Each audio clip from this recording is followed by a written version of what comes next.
Have you ever believed that loving your child enough would make them grateful? I used to think that, until I found out my son, whom I raised for 30 years, secretly took out a $2 million life insurance policy on me, and then invited me on a relaxing weekend hike. Martha wasn't the kind of woman who raised her voice. She believed in the quiet work of love, the kind you show in packed lunches, late-night laundry, and holding back tears so your child doesn't see you break. She lived in a modest craftsman home on the edge of Seattle, where the rain tapped gently against the windows, and silence had become a familiar companion. Her son Ethan had once filled every room with noise, laughter, and life, but those days felt like echoes from another world. She raised him alone. Ethan's father had walked out when Ethan was barely 6, leaving behind nothing but an empty closet and a mortgage that nearly crushed her. There was no time for tears then. Martha picked up 2 jobs, days in the cafeteria of a middle school, nights at a senior care facility. Her hands were always sore, her eyes red from fatigue. But when Ethan was asleep in his bed, his face peaceful, she felt like she could keep going. Every scraped knee, every science fair, every heartbreak, she was there. Not once did she complain. Ethan was bright, even gifted. But his charm, so endearing as a boy, became a double-edged sword as he grew. He could talk his way out of anything: detentions, bad grades, even the broken window he swore must have cracked from the wind. Martha saw the potential in him, the future he could build. So she gave more, pushed harder, prayed longer. But life had other plans. After high school, Ethan drifted. He bounced between community college classes and online business ventures that never quite made sense. He called them investments. Martha called them gambles. And they were on cryptocurrency sports, betting even one shady scheme involving reselling refurbished electronics. Every time it crashed, Martha was the net. One winter, Ethan called in tears. He owed $14,000 to a loan shark. "Mom, I don't know what to do," he'd sobbed. Martha didn't hesitate. She cashed out her small 401k, the one she'd been saving for emergencies. She told herself this counted. Another time he said he needed help with rent just until a business deal closed. Martha wired him $5,000, no questions asked. She never saw the deal. But she saw the Instagram photos from Vegas. It hurt. But she never said no, because she believed in him, in redemption, in the idea that a mother's love, if deep enough, would eventually be recognized, rewarded. Then Ethan met Rachel. She was poised, perfectly groomed, and wore a permanent smile that didn't quite reach her eyes. Martha met her over dinner at a high-end sushi place, Ethan's treat, though she later found out he'd used her credit card. Rachel was polite, asked about Martha's garden, and complimented her necklace. But there was something clinical about her, like she was studying Martha more than speaking with her. They married fast. Within 6 months, Martha was sitting in the 3rd row of a rented chapel, clutching a bouquet of white roses. Ethan looked happy, or maybe just relieved. Rachel looked like she was already planning the honeymoon photos. After the wedding, things changed. Phone calls became fewer. Texts went unanswered. Martha's voicemails got shorter, quieter, until she stopped leaving them altogether. When she did reach Ethan, he was distracted, hurried. "Can't talk now, Ma, super busy." Rachel would sometimes pick up, always polite, always brisk. At first, Martha told herself this was normal. Newlyweds needed space. But as months passed, the space grew into a canyon. She wasn't invited to their apartment. Holidays came and went with only a postcard. One Thanksgiving, she cooked an entire turkey by herself. Ate in silence. When she mentioned coming to visit, Rachel texted, "Actually, things are really hectic right now. Maybe after the new year." That new year never came. Martha tried to stay hopeful. She baked pies and dropped them off on their doorstep. She mailed birthday cards with checks inside. She shared recipes, family photos, and old stories in emails that were rarely replied to. Then came the most painful cut. One Sunday afternoon, Martha saw them at a cafe downtown. She was coming out of the florist, a bouquet of lilies in her hand. Ethan and Rachel were sitting outside laughing over brunch with another couple. Martha hesitated, heart-thudding smile forming when Rachel spotted her first. In a flash, she leaned over and whispered something to Ethan. And then Ethan turned his head the other way, pretended he hadn't seen her. Martha stood on the sidewalk, invisible. The lilies slipped from her hand. She walked away that day and didn't look back. Not for a while. But no matter how distant Ethan became, Martha couldn't stop caring. She told herself it was just a phase, that life had pulled them in different directions, and maybe one day they'd find their way back. Because that's what mothers do. They wait. They hope. They carry the weight of disappointment like a second skin. But deep down, even Martha had begun to feel something shift, something hollow. The boy she raised was no longer the man she knew, and the silence between them was no longer filled with love. It was filled with warning. The first shocking. It happened on a Tuesday, one of those gray, chilly Seattle mornings where the rain never quite falls, but the mist clings to everything. Martha was rearranging the photo albums in her living room when her phone buzzed.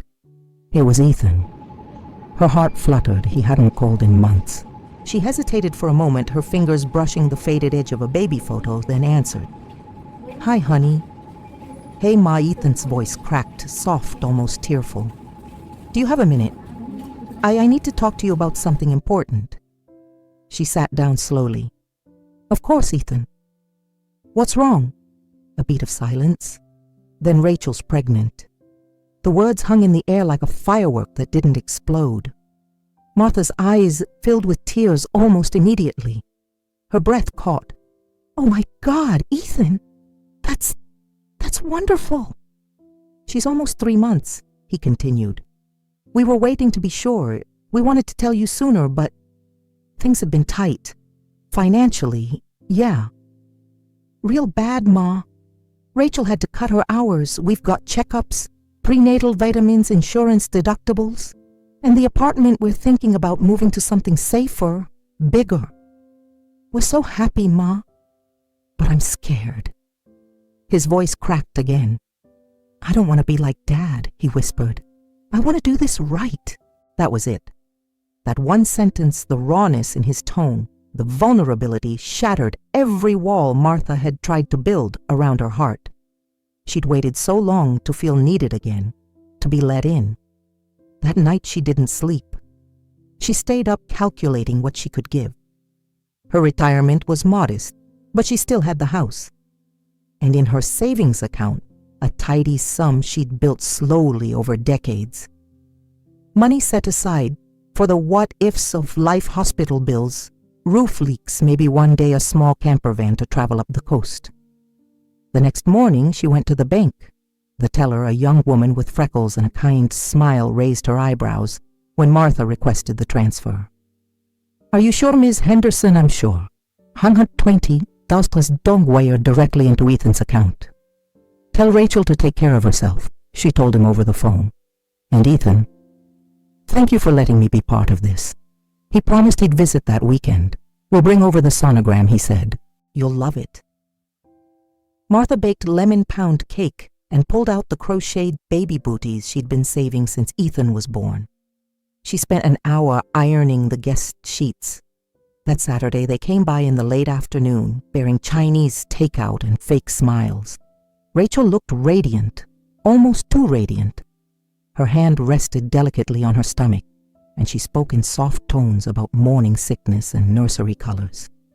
Martha believed every word, until 3 days later. It was almost midnight when she heard the voices. She'd left the back porch window open, an old habit one she never questioned. That night, as she passed by the kitchen, she froze.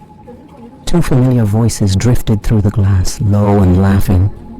She moved silently, heart thudding in her chest, and peeked through the lace curtain. Ethan and Rachel were on the patio, wine glasses in hand. Martha's blood ran cold. She really gave us the whole thing, Rachel asked, a note of disbelief in her voice. Every penny. Ethan chuckled. I told you, play the baby card and she'll open the vault. Rachel snorted. Jesus, she even hugged me on the way out. I think she's planning a baby shower already. Ethan raised his glass. To our imaginary child. Martha staggered back from the window as if struck.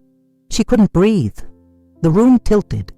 Her knees buckled and she clutched the counter for balance. It wasn't just the money.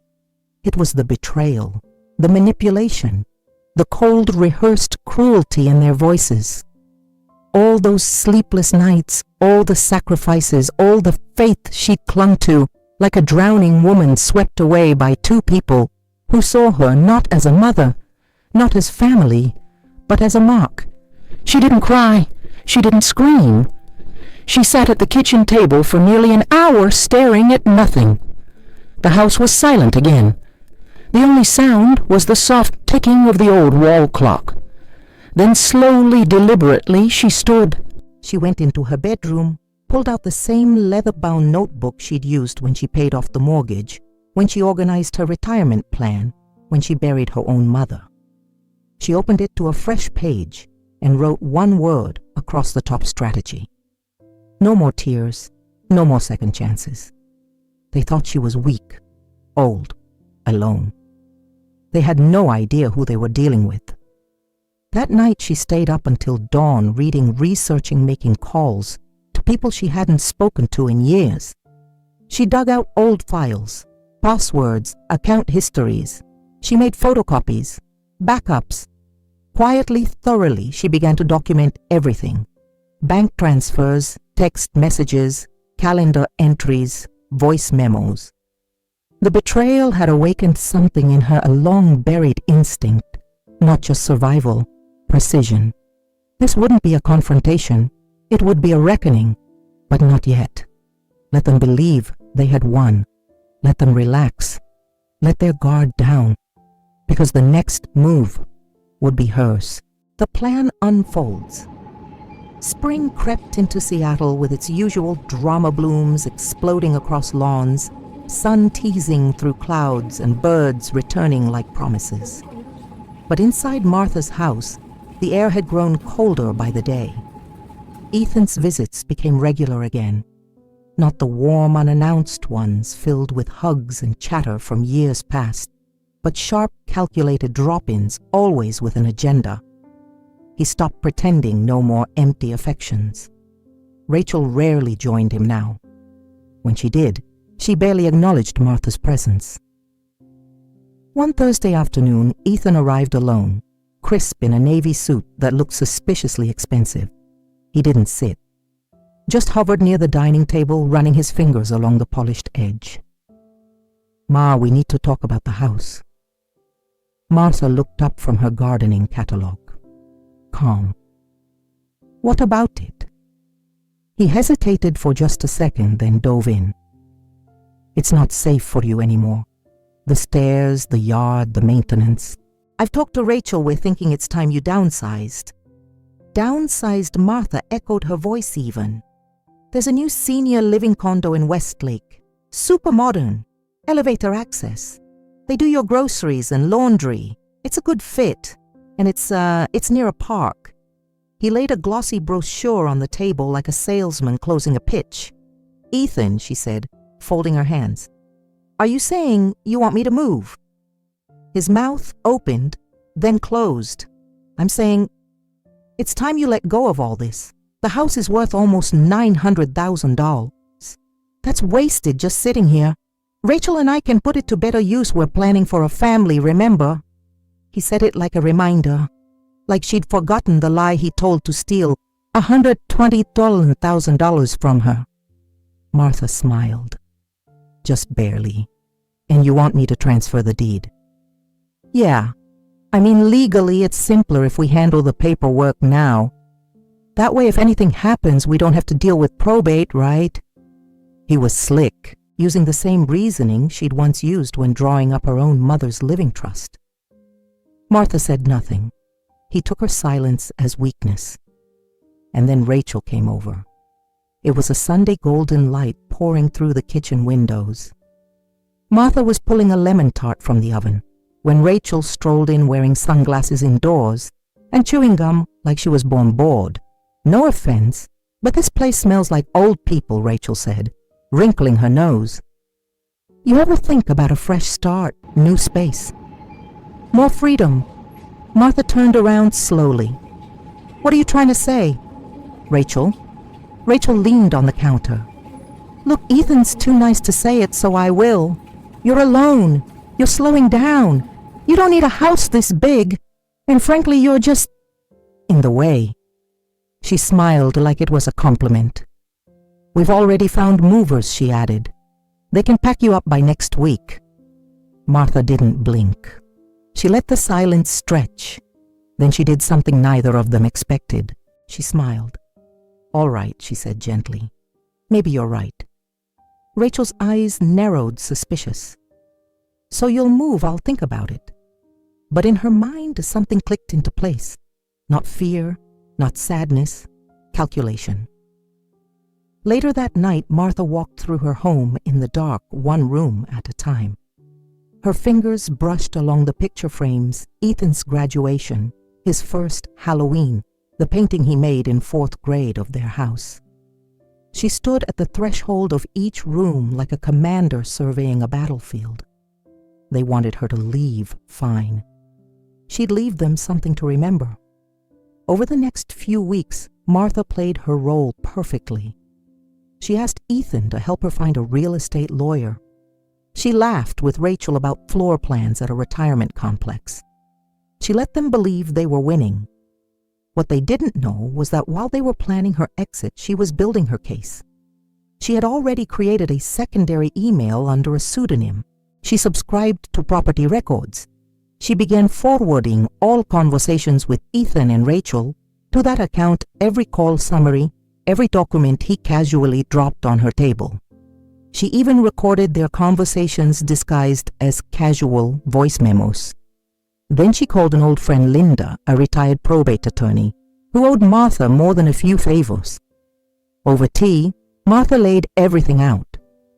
When she finished, Linda stared at her for a long time. You were always smart, she said finally. But this is cold. It's not cold, Martha replied. It's justice. Meanwhile, Ethan grew bolder. He brought a notary by the house one Tuesday, without warning. We'll just get a head start on the paperwork, he said with a bright smile. Martha played dumb. Oh, I think I'd like my lawyer to look it over first. Ethan's smile faltered just a flicker. Sure, Ma, of course. That night, Martha pulled out the hard copy of her current will and revised it quietly, surgically. Then she called her financial advisor and froze any large transfers from her accounts unless authorized in person. She left breadcrumbs, too. A fake diary left open on the kitchen counter. A browser tab with articles on power of attorney abuse. She wanted them nervous. She wanted them to rush. And they did. Rachel became erratic, more controlling. She called 3 times in one day to remind Martha about decluttering before the move. One afternoon, she showed up unannounced and started boxing up Martha's books. You won't need all these where you're going, she said cheerfully. Martha just nodded. She waited. Until one morning, Rachel finally snapped. You know what, she hissed, slamming a drawer. We're not going to baby you forever. You've had your time in this house. Now grow up and hand it over. Martha looked her straight in the eyes and smiled. You're right, she said. Rachel blinked. What, I've had my time here, and now it's yours. Let's sign the papers next week. Rachel lit up like Christmas. They didn't know. They couldn't know. That behind her calm expression was the fury of a mother betrayed, and her plan was just beginning. Martha always believed that evil never walks into your home wearing horns. It comes dressed as family, smiling, asking for tea, and calling you Mom. The day she found the insurance policy was the day the mask finally slipped. It was a Wednesday. Ethan had left his briefcase in the living room after one of their legal meetings about the house. He'd stepped out to take a call, pacing in the garden. Martha had just finished pouring chamomile tea when some sharp, quiet instinct pulled her toward the briefcase like a magnet. She wasn't snooping. She was confirming. The latch clicked open almost too easily. Inside business folders, a tablet, a stack of loose papers, and a manila envelope labeled Fidelity Life, finalized. She opened it. At first, the text blurred, but when she saw her name, Martha L. Henderson, born April 16, 1960, everything froze. Policyholder Ethan J. Henderson insured party, Martha L. Henderson coverage. Amount $2,000, $1,000 beneficiary. Ethan J. Henderson clause. Full payout in case of accidental death. No contest period waived due to policy age over 2 years. Her breath caught in her throat. $2 million on her life, without her knowledge, without her consent. The room started spinning, but she gripped the edge of the table and steadied herself. Ethan's voice outside floated through the open kitchen window. Yeah, she's still playing dumb. Nah, I think she'll go for it. She loves hiking, remember, it'll look natural. Her blood ran cold. She shoved the folder back into the briefcase just as Ethan re-entered, smile plastered across his face. Guess what he said brightly? Rachel and I were thinking, we should do a weekend getaway. Just us three. One last trip together before everything changes. Martha tilted her head, her voice perfectly measured. Where to Mount Rainier, he said. You've always loved it there. She nodded slowly, her eyes narrowing ever so slightly. Yes, I do. He took it as agreement. She took it as confirmation. Mount Rainier, the rugged national park they'd visited a handful of times when Ethan was a boy. A place with jagged cliffs, unstable ledges, and very poor cell reception. A place where hikers sometimes vanished. It was the perfect setting, if you were planning an accident. That night, Martha didn't sleep. She sat at her desk under a dim reading lamp, a map of the park spread before her. Old habits returned effortlessly. She highlighted potential trail routes, noted ranger station hours, memorized elevation levels. What Ethan and Rachel didn't know, what they couldn't have known, was that Martha had once been a high-level member of the Pacific Northwest Climbing Club. In her 30s, she'd hiked every major summit in the state. She'd done overnight climbs in snow, rain, sleet. She'd taught junior scouts how to splint a broken leg, purify water, navigate without GPS. They thought she was just a frail woman with arthritis and a pension. They didn't know she could start a fire with 2 wet twigs and instinct alone. She spent the next 2 days preparing, quietly. She repacked her hiking gear, boots, layers, gloves, all still sharp and reliable. She tucked a satellite phone in the lining of her jacket. She carried protein bars, foil blankets, iodine tablets, and a hidden GoPro set to record audio. Every move was deliberate, every item chosen with purpose. When Saturday came and Ethan pulled into her driveway with a rental SUV and a fake grin, Martha was already waiting by the porch. Backpack zipped, boots laced, eyes cold. Rachel was in the front seat wearing designer sunglasses and a bright pink puffer jacket. Excited, she chirped. Thrilled, Martha said. The drive to Mount Rainier took 2 hours. Ethan played upbeat music. Rachel scrolled through her phone. Martha watched the trees blur past her window, her hands resting on the gear she'd placed beneath her seat. They stopped at the visitor center just before dusk. Ethan checked them in, registered a short hike on Skyline Trail with the ranger, and made small talk about weather patterns. Martha stayed quiet. When they reached the trailhead, Rachel shivered dramatically. It's colder than I thought. You two go ahead, Ethan said to Martha. I'll lock up and catch up in a sec. Of course he would. He didn't want any witnesses to see the 3 of them start the hike together. The trail wound through alpine meadows and dense forest, the mist settling like a secret over every branch. Martha walked at a steady pace, letting Ethan and Rachel lag slightly behind. At a scenic overlook near a narrow ridge, Rachel gasped. "Look at that view," she exclaimed. "Ma, you have to come closer. This spot's amazing for photos." Martha stopped, turned slowly. Rachel was pointing toward a ledge with loose gravel and no railing. Ethan was fiddling with his phone, but his body was turned just so angled like he was preparing for something.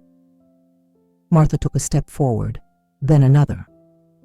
And just as Rachel reached for her arm, Martha pivoted. Fast, she sidestepped the grab, stepped backward into stable ground and turned to face them both. Ethan froze. Rachel blinked. "Something wrong?" Martha asked, her voice like steel wrapped in silk. No, Rachel said too quickly. "Just thought you'd want a picture. I'll pass." She let the silence settle like snow. Then slowly she reached into her coat and pulled out a thin envelope. "While we're here," she said calmly, "thought I'd give you a copy of something interesting." Rachel hesitated before taking it. She opened the envelope.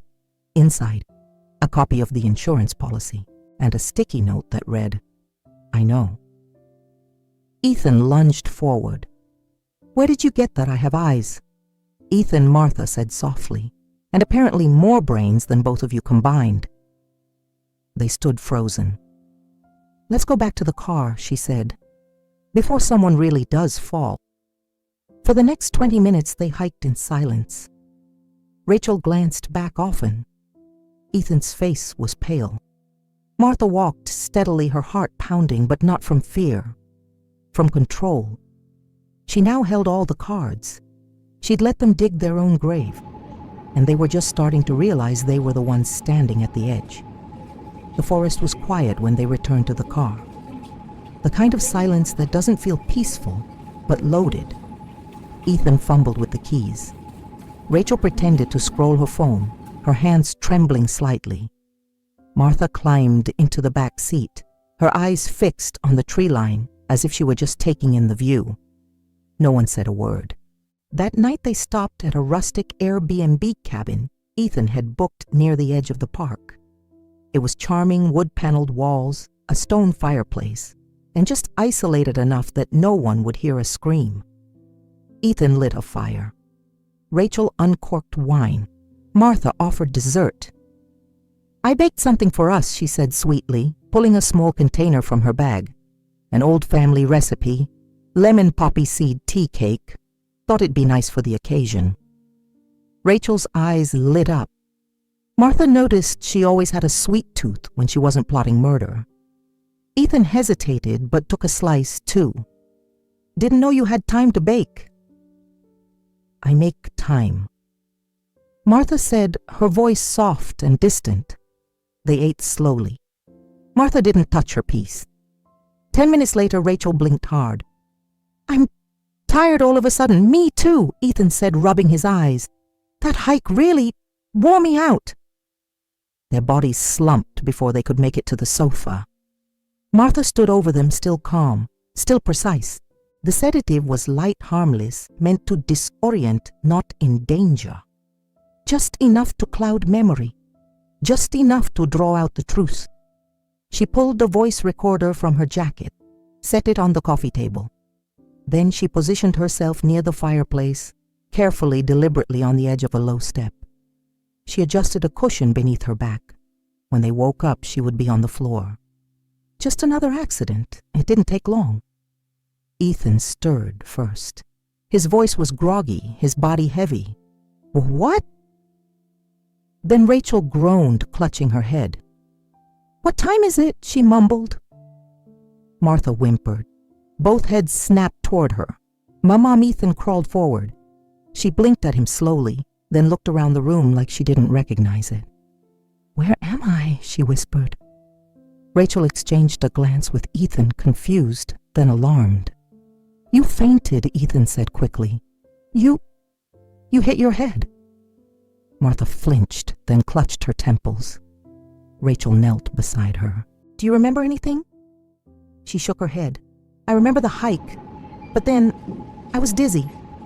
Did I fall?" Ethan didn't answer right away. Then he nodded. Yeah, you fell. It was scary. You scared us. Rachel leaned in her voice suddenly gentle. You don't remember the overlook? No, Martha said, blinking slowly. Did something happen there? Ethan's mouth opened, then closed. Nothing. Nothing happened. Just, you lost your balance. That's all. Martha held his gaze.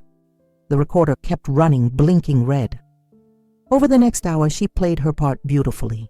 Confused, fragile, dependent. She let them fuss over her, let them explain what might have happened. When Rachel started spinning lies about dehydration and altitude sickness, Martha nodded along. She was the perfect victim. The next morning, Ethan insisted on driving her to a hospital in Seattle. Just to be safe, he said. Martha agreed. At the ER, a sympathetic nurse asked if she remembered the fall. No, Martha said, her voice hushed. I feel like something's missing. They ran tests. Scans came back normal. Temporary retrograde amnesia, the doctor said, likely caused by trauma, exhaustion, and stress. It should pass in a few days. Martha smiled faintly. I hope so, she said. When they left the hospital, Ethan took her home. He offered to stay the night, Rachel too, but Martha politely declined. You've done enough, she said. As the door closed behind them, her expression changed. She walked into the living room, reached into a drawer, and pulled out the recorder. Every word from the night before saved. Every lie, every cover-up. Proof! She sat in silence for a long time, the weight of it all sinking into her bones, not just the betrayal, but the performance she'd given the mask she'd worn. It was done now. They thought she'd forgotten. They thought they'd dodged exposure. But what Martha had truly forgotten was how good it felt to take control. And she wasn't done yet. Martha had never been to Cancun, but she'd seen enough pictures to know it was paradise. Crystal blue waters, beachside cocktails, and all-inclusive resorts that promised to wipe your worries away. It was the perfect place to get rid of her worries. Ethan and Rachel. After the accident and her memory loss, their behavior had shifted, more cautious, more attentive. Ethan called twice a day, sometimes bringing soup or asking if she needed groceries. Rachel pretended to be concerned. She even cried once badly acted tears, but tears nonetheless. Martha let them believe their performance was working. She watched them closely, and then she struck. One morning, Ethan received an email from a luxury travel agency. Subject complimentary, 7-day luxury getaway. Cancun awaits. The message looked perfectly legitimate. A thank you reward from a travel site Ethan had once used for a Vegas trip. It offered airfare, oceanfront lodging, spa credits, and daily excursions. He called Martha the same day. Guess what? He said, laughing. Rachel and I are going to Cancun. Oh, that sounds wonderful, Martha said. You two deserve a break. They booked it within the hour. The confirmation emails came through flawlessly. The tickets were real. The hotel existed. Every last reservation was prepaid. Ethan didn't ask how or why the bill never showed up. He should have. What he didn't know, what neither of them could have guessed, was that Martha had spent the last 4 weeks studying. Not just them, but the systems they used. Passwords, linked accounts, old emails Ethan had logged into on her Wi-Fi. She wasn't tech-savvy, but she was determined. With Linda's help and a quiet consultation, with a gray hat hacker named Drew, who lived down the block, Martha learned more than she thought possible. She traced Ethan's digital fingerprints, got access to a backup drive he forgot existed, and eventually gained full access to one of his credit cards. The very one he'd once used to sneak by a drone and call it a real estate investment. Martha used that card to pay for every cent of the trip, and then she waited. As soon as they were in the air sipping champagne in first class, the second phase began. She called the locksmith. By sunset, the locks on her house were changed. every single one. By morning, the movers arrived, but they didn't move her. They moved them. Every box, every item Rachel had accidentally left behind during her many staged visits, every designer shoe, every skincare bottle, every monogrammed bathrobe Ethan had gifted her for Mother's Day was packed into crates and dropped in a storage unit registered to Rachel's maiden name. Access code changed. Then Martha walked into the county clerk's office. Deed transfer reversed. With Linda's notarized documents and the chain of manipulative evidence, she had collected audio screenshots, written admissions. It was enough to nullify the fraudulent attempt to seize her house. The original will was restored. Ethan's name was removed from all emergency authorizations and powers of attorney. The property was reprotected in a revocable trust, one that excluded Ethan entirely. Her home was hers again. Her life was hers again. But she wasn't finished. When Ethan and Rachel landed back in Seattle tan and hung over from a week of mojitos and massages, they stepped into a reality colder than they expected. Their apartment key didn't work. Rachel tried the code.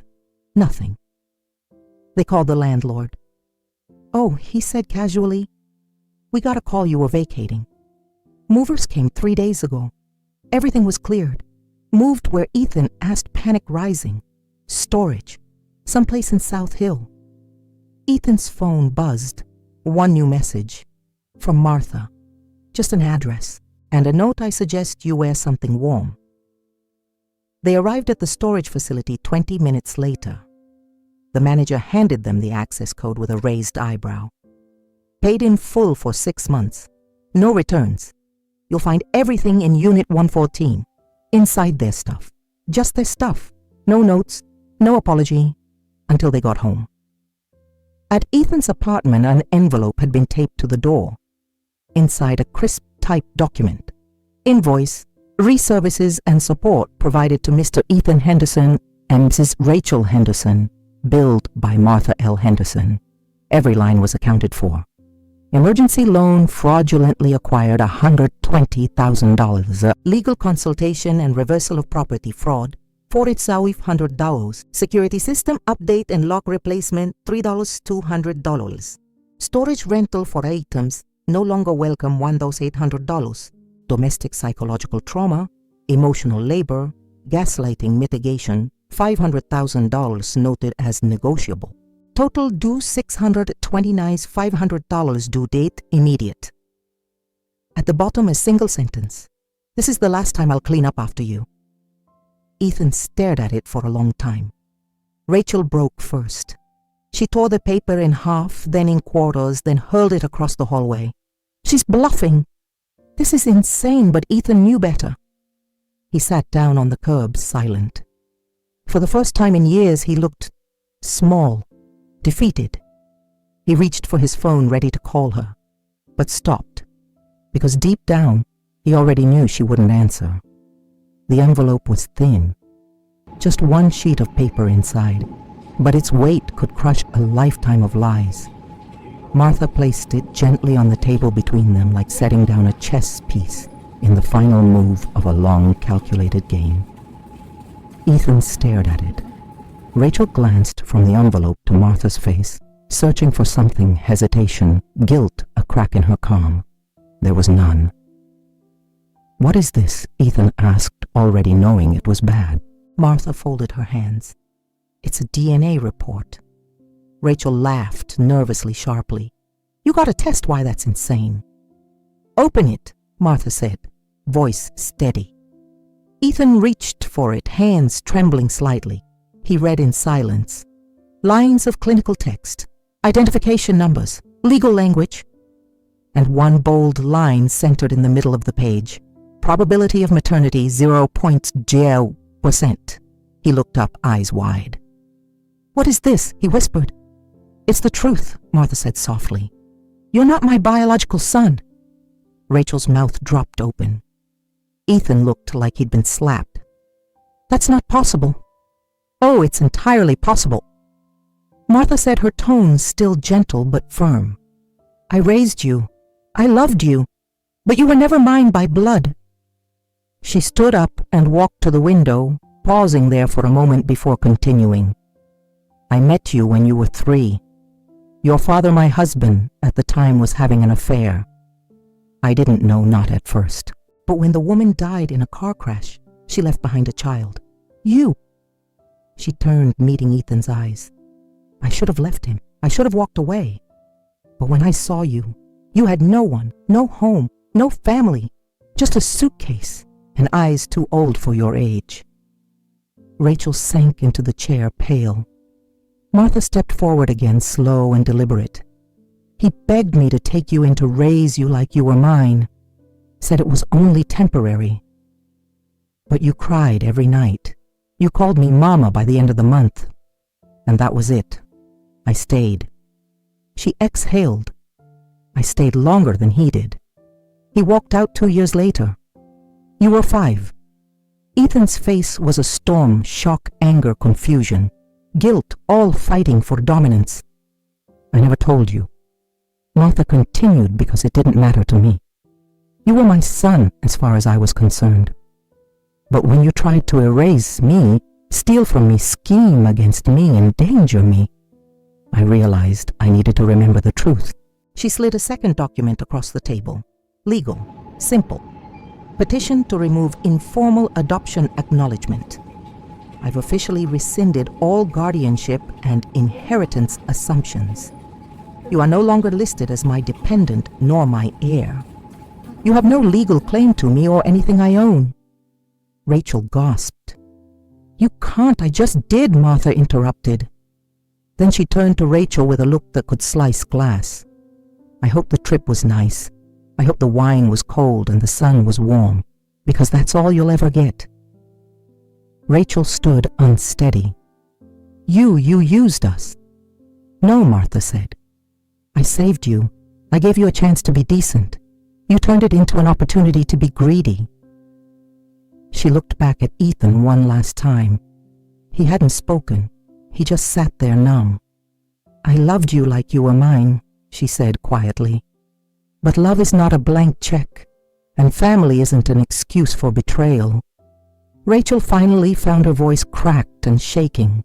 "So that's it. The house, the money, the future. It's gone." Martha nodded. "It never belonged to you." Rachel collapsed back into the chair, broken. The smugness, the entitlement, the confidence, it all drained from her like blood from a wound. For the first time in her life, Rachel realized something truly horrifying. She had bet everything on a fortune. That was never hers to begin with. 3 months after the final confrontation, the leaves began to change. Martha stood at the edge of a trail on Crystal Mountain, just a few miles from Mount Rainier, where it had all nearly ended. The air smelled of pine and melting snow, and every step she took felt like shedding the weight of the past. Her boots crunched over frost-kissed gravel, but her heart was light. She didn't come here often anymore, not like she used to when life was chaos. But today felt right. No destination in mind, just the rhythm of her breath and the sound of birds overhead. Then she heard it. A cry, not an animal, human. She turned eyes, scanning the ridgeline. It came again, faint-pained. Without hesitation, she followed. 10 minutes later, she found him. A man sprawled awkwardly beside a twisted pine, his ankle clearly dislocated, one hiking pole broken, the other lying several feet away. "Don't move," she called out, already dropping her pack. He looked up, startled. His salt and pepper hair was matted with sweat, but his eyes were steady. "I wasn't planning to." Martha knelt beside him, assessing. Ankle rolled it on some loose shale. Stupid, really. "I knew the trail was icy." "You're lucky it wasn't your neck," she muttered, already pulling out her first aid kit. He smiled despite the pain. "That's what I get for trying to hike like I'm 20 again."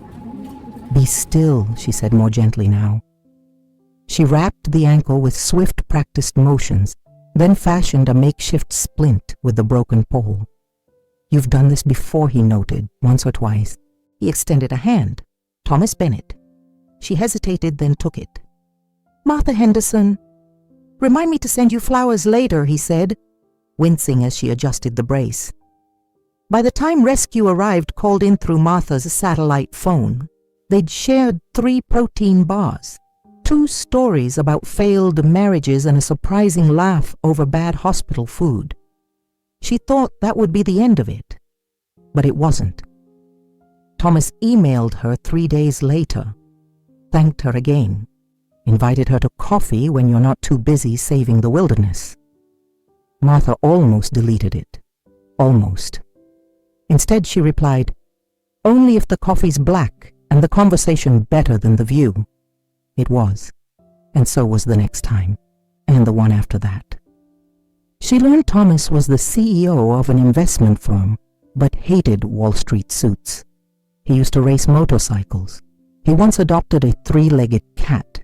He read poetry. Real poetry, not the Instagram kind. But more than anything, he listened, not with the glazed-over smile of someone waiting to speak. He listened like every word she said mattered, and Martha, for the first time in decades, spoke freely. They didn't fall in love quickly. There were no fireworks, no movie scene kisses in the rain. It was slower than that, warmer, deeper. They went to the local farmer's market, planted herbs on her windowsill, took turns recommending books. Sometimes they didn't talk at all, just sat in comfortable silence while rain tapped the windows. Martha joined the local book club, started baking again, not out of habit but joy. She volunteered at the community center, taught a gardening workshop, learned how to paint watercolors. She laughed more, slept better. She even bought a used upright piano and placed it in the living room where Ethan's old toy chest used to be. One afternoon, Thomas stopped by with apple cider and news. "I turned in my resignation," he said casually. She raised an eyebrow. That was sudden. "I want slower mornings, real conversations, less boardrooms, more trails." He paused. "More time, with people who matter." She smiled, setting down her gardening gloves. "You're serious?" He nodded, completely. She looked out the window at the way the sun caught the edge of her roses, just beginning to bloom again. "I'm not sure I believe in love anymore," she said quietly. Thomas didn't flinch. "That's fair." There was a long pause, but Martha added, her voice barely a whisper, "Maybe I'm starting to." She turned to him and smiled. "What would you have done if you were in Martha's shoes? Do you think she was too forgiving? Or just strong enough to start again? Leave your thoughts in the comments. We read everyone. If Martha's story moved, you give this video a like, and don't forget to subscribe for more jaw-dropping emotional stories that prove one thing. Sometimes the best revenge is rebuilding.